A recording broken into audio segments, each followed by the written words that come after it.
쓰면은 거의 한 번에 없앨 수가 있어요. 피부 표면에도 어느 정도의 손상을 줄 수가 있어요.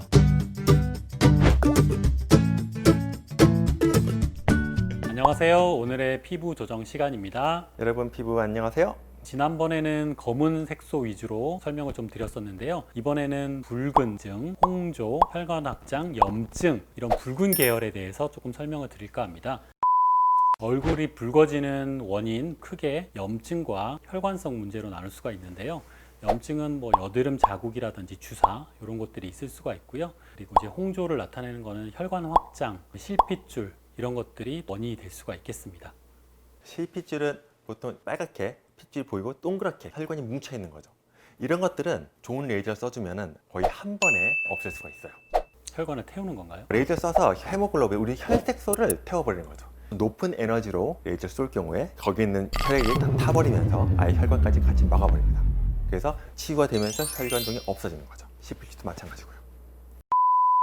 홍조랑 여드름 자국은 예전에는 IPL을 주로 같이 썼었는데요. 요즘에는 그 붉은 자국을 치료하기 위해서 조금 더 다양한 레이저들이 개발이 돼서 블루 RF라고 하는 고주파 레이저, 그리고 이제 XLV라고 하는 롱 펄스 레이저들을 많이 사용을 하게 됩니다.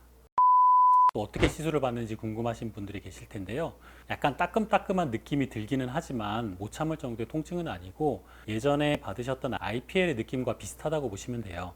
따끔따끔한 느낌과 차가운 느낌, 그리고 젤도 같이 발라서 하는 시술의 느낌, 그거라고 보시면 될 것 같습니다. 시술 간격은 3주에서 4주 정도 하고요. 횟수는 한 3회에서 5회 정도를 많이 보내드리고 있습니다. 시술 후에는 붓기가 생기고 딱지가 질 수도 있고 붉은기가 조금 더 심해질 수도 있지만 일상생활에 크게 지장은 없어서 하루 이틀이면 거의 다 회복이 되는 편입니다. XLV라는 롱펄스 엔디아가 레이저는 같은 엔디아가 레이저지만 훨씬 파장이 길고 훨씬 긴 시간 동안 에너지를 주게 됩니다. 혈액 속에 있는 혈색소가 에너지를 흡수를 해서 혈색소를 아예 파괴시키는 거죠. 헤모글로빈이라고 하는 것은 500에서 700 사이의 파장에 주로 흡수가 많이 되는데요. 그 파장은 상당히 긴 파장이기 때문에 예전에 말씀드렸던 아주 짧은 파장과는 달리 피부 전체적으로 열이 많이 흡수가 되고 피부 표면에도 어느 정도의 손상을 줄 수가 있어요. 그래서 시술을 할 때 레이저 자체에도 이 쿨링 시스템이 잘 돼 있고 겔까지 발라서 피부를 아주 차갑게 해서 시술을 하게 되고요. 시술 후에는 불금증이나 붓기가 꼭 생기게 됩니다. QCT 엔디아가 레이저나 아니면 피코토닉 레이저는 아주 짧은 시간에 에너지를 줘서 주변 조직들의 데미지를 최소화시켰다면 이 XLV 레이저는 레이저의 지속 시간이 좀 길어서 충분히 에너지를 주게 되는 것이고 정선 조직이 데미지를 너무 많이 받으면 안 되니까 쿨링 시스템이 있어서 항상 차갑게 유지를 해서 정선 조직들이 데미지 받는 것을 최소화하는 거죠. 주로 우리가 혈관 치료에 쓰지만 또 이렇게 혈관이나 홍조 치료에만 쓰는 것이 아니죠. 혈관에 집중할 수도 있고 색소에 집중해서 쓸 수도 있고요. 꼭 거기에 더해서 이렇게 빨간 색소가 아니라 약간 푸른 정맥이 보이는 그런 곳에서 쓸 수가 있어요. 그래서 XLV 레이저는 세 가지 모드를 쓸 수 있다고 얘기를 하죠.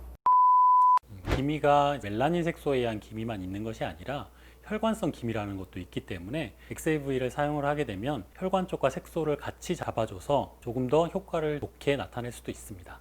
기미나든지 또 검버섯 이런 곳에도 XLV를 쓰게 되면 굉장히 좋은 효과를 얻을 수가 있는 거죠. XLV 레이저가 에너지 값이 굉장히 높습니다. 그래서 그렇게 높은 에너지를 우리 XLV 레이저는 쿨링 시스템을 이용해서 피부의 데미지를 최소화시켜서 더 높은 효과를 낼 수 있게 해주는 거죠. 그래서 에너지 레벨을 잘 써서 이용을 해야 되고요. 파상의 우려가 있기 때문에 조심스럽게 숙련된 경험자에 의해서 시술을 받을 것을 추천드립니다.